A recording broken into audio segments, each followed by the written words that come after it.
We are going to deeply uncover the end of the tyrant of the mud and their evil plans, the 9 wretched men, the most unfortunate among them. Bismillah Rahmani Rahim, Chapter 1, The rocks shook. The ground rumbled.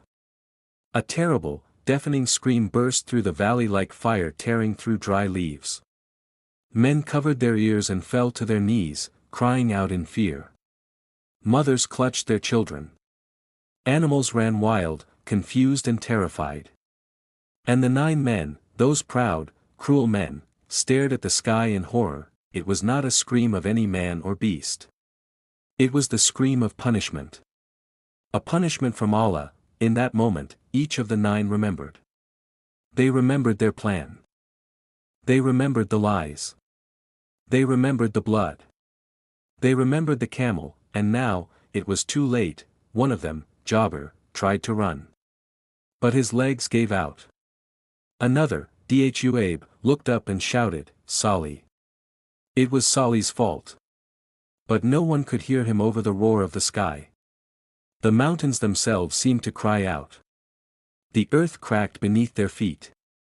Stones flew through the air. Dust covered the city, and just before the final blast came, just before the light from the heavens struck down like a sword, Solih, peace be upon him, stood far from them, eyes full of sorrow. Then, let us go back to the beginning. Before the scream. Before the plan. Before the blood. Long ago, in the land of Al-HIJRI, there lived a powerful people called the Mud. They were strong. They carved homes into mountains. They built cities with their own hands. Their lands were full of gardens, springs, and treasures, but their hearts were sick. They had turned away from Allah. They loved gold, but hated truth. They built high palaces, but crushed the poor. And they laughed at every prophet who warned them. Until one day, a man stood among them, calm and gentle, calling them back to Allah. His name was Solih. He was one of their own. He was kind, wise, and truthful. The people respected him once. But now that he called them to worship Allah alone, many began to hate him. Why should we follow you, Solih? They said. Are you better than our gods? Solih did not shout. He did not argue. He only said, O my people, worship Allah. You have no God but Him. Do not turn away from the truth. I fear a terrible punishment will come if you do not listen. Still, they laughed. But not all of them. A few people believed. A few hearts were still soft. The chiefs of the mud were angry. Especially 9 of them. 9 rich, proud leaders. They controlled the markets. They ruled the gatherings. If Solih's word spread, their power would be gone, so they met in secret. One of them, HIJRI, the strongest, slammed his fist on the table. This man, Solih, must be stopped. He makes us look like fools. Another, Ser, grinned. He wants us to leave our gods. Never. They whispered, they planned. But Solih only kept calling them to Allah with kindness. One day, they came to him and said, If you want us to believe, then show us a sign from your Lord. What sign do you ask for? Solih said. They smiled.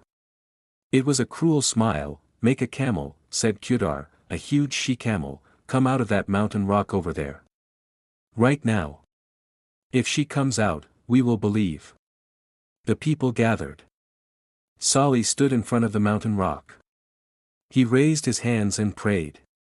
The air was still. The ground quiet. Then suddenly, the rock split open. From it came a she-camel, large and bright, like nothing anyone had ever seen. Her eyes were calm. Her body strong. She walked out as if she had always belonged to the land. Gasps filled the air. People screamed in shock. Even some of the 9 took a step back. She is the sign of Allah, Solih said. Do not harm her. Let her drink from the well one day, and you drink the next. Do not touch her, or a great punishment will fall upon you. For a time, the people obeyed. The camel drank one day, and they drank the next. But the 9 were full of rage. "This camel," said Kusema, another of the 9, "has made us weak. The people talk more of her than of us." "We must kill her," said Qudar, "kill the sign of Allah." One of them said, "Are you mad?" But the whispers grew. The hatred burned. One night, they made their plan. They chose 2 men, Qudar, the strongest and most ruthless, and Masrik, a wild man with no fear of sin. "You will strike her," Qudar said, handing Masrik a blade. "Then I will finish her." They moved through the shadows. The camel stood by a spring, calm and peaceful. She did not run. She only looked at them. Masrik's hand trembled. "Why does she look at us like that?" "Strike her." Qudar hissed, and Masrik struck. The blade cut. The camel cried out. Her cry echoed through the valley. Then Qudar came with his spear and finished her. The she-camel of Allah was dead. When the people woke and saw what had happened, fear spread through their hearts. Even those who hated her felt the weight of what had been done. Solih came. He looked at the blood. His face was pale. "You have killed the sign of Allah," he said, voice shaking. "Enjoy life for 3 more days. Then, the punishment will come." Some believed him.